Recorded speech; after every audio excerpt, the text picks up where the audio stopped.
गुरु नानक देव जी हमारे गुरु, उनकी बानी को हम गुरु ग्रंथ साहिब में जो है आपने गुरु कहते हैं, तो वो कहते हैं संसार रोगी, the entire world is sick. I'm going to raise a very startling point here that गुरु जी कहते हैं संसार रोगी, तो क्या गुरु नानक देव जी के अपने आप को शिष्य कहलाने वाले इस बात से एग्री करेंगे कि मैं भी रोगी हूं? जितने भी हम सुन रहे हैं जो गुरु बाबा नानक देव जी के शिष्य हैं, उनकी बानी के शिष्य हैं, क्या वो गुरु जी की इस बात से एग्री करेंगे? बहुत तमाम दुनिया कहे कि मुझे तो कोई रोग नहीं, तो बिल्कुल ठीक ठाक हूं। लेकिन गुरु जी कह रहे हैं, अब जब गुरु जी ने जब कहा संसार रोगी, तो क्या गुरु जी ने सबकी नब्ज देखी थी? क्या गुरु जी ने सबका टेम्परेचर देखा था? क्या गुरु जी ने सबका ब्लड प्रेशर चेक किया था? क्या गुरु जी ने उनके कुछ स्कैनिंग कराई थी, MRI कराई थी?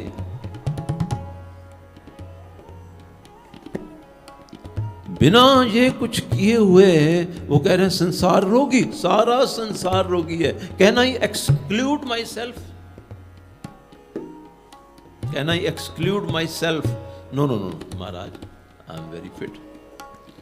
Doctor has taken all the vitals and checked thoroughly. He has given me the certificate that you are absolutely fit. तो बिल्कुल ठीक ठाक हो, फिट हो, तुम्हें कोई बीमारी नहीं है। लेकिन गुरु जी कहते हैं संसार रोगी। ये सुनने की बात, समझने की बात है। हालांकि उन्होंने तो कोई नब्ज नहीं ना देखी, किसी ब्लड प्रेशर चेक नहीं किया,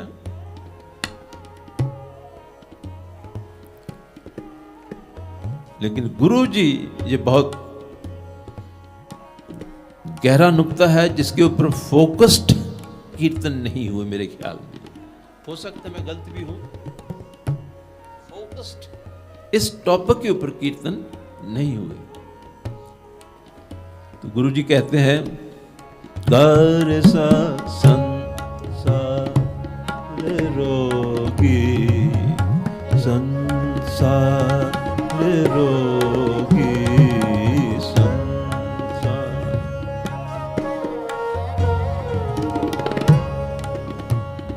वैद वैद सुवैद तू पहला रोग पछाण, संसार रोगी, संसार रोगी, संसार रोगी, संसार रोगी।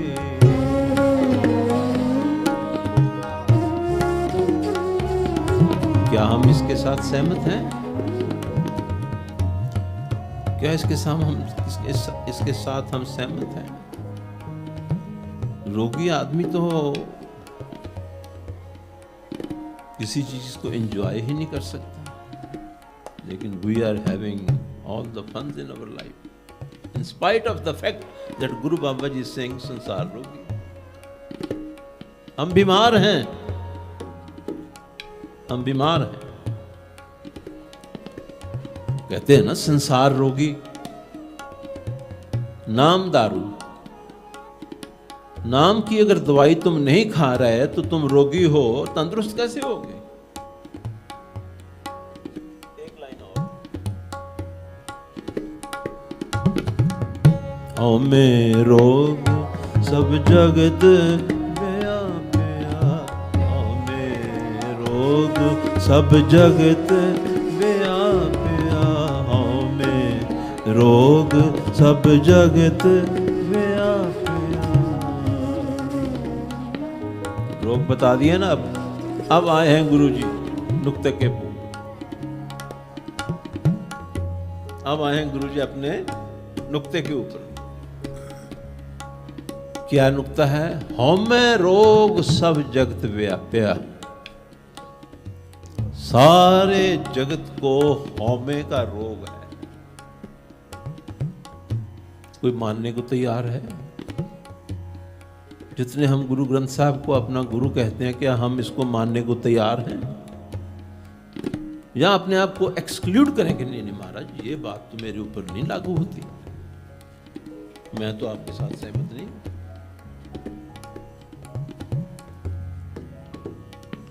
उन्होंने कहा है, क्या कहा है? हमें रोग सब जगत व्याप्या, हमें रोग सब जगत व्याप्या। कहते हैं एक रोग तुम्हें और है। महाराज जी वो कौन? ये गुरु ग्रंथ साहब में लिखा है। और गुरु ग्रंथ साहब में लिखा है, जो गुरु ग्रंथ साहब के पुजारी हैं, पढ़ने वाले हैं, क्या वो एग्री करते हैं कि मुझे ये रोग तो मुझे भी है? वो रोग कौन है? दुविधा।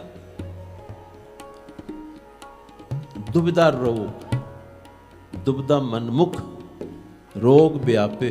दुविधा का अर्थ होता है कॉन्फ्लिक्ट। अब कॉन्फ्लिक्ट कहां है? रूह और मन दोनों में कॉन्फ्लिक्ट। रूह के स्वभाव कुछ और हैं, मन के स्वभाव कुछ और। सो कॉन्फ्लिक्ट हो गया ना। और चैन कैसे आएगी? इससे बड़ा तो दुख हो ही नहीं सकता कोई। मन कुछ और चाह रहा है, लेकिन रूह जो है वो कुछ और चाह रही है। कॉन्फ्लिक्ट हो गया ना। और इसको और थोड़ा कहें,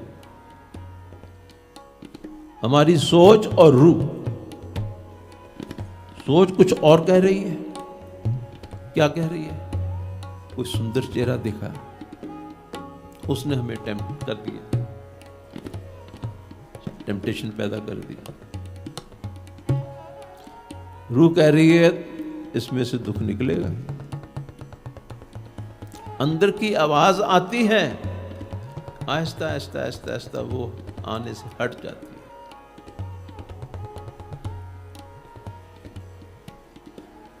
यानी जो ये इंद्रियां देखती हैं, ये वो चाहती हैं, और रूह अपने आप में तृप्त है, उसको कुछ चाहिए ही नहीं। कॉन्फ्लिक्ट हो गया ना।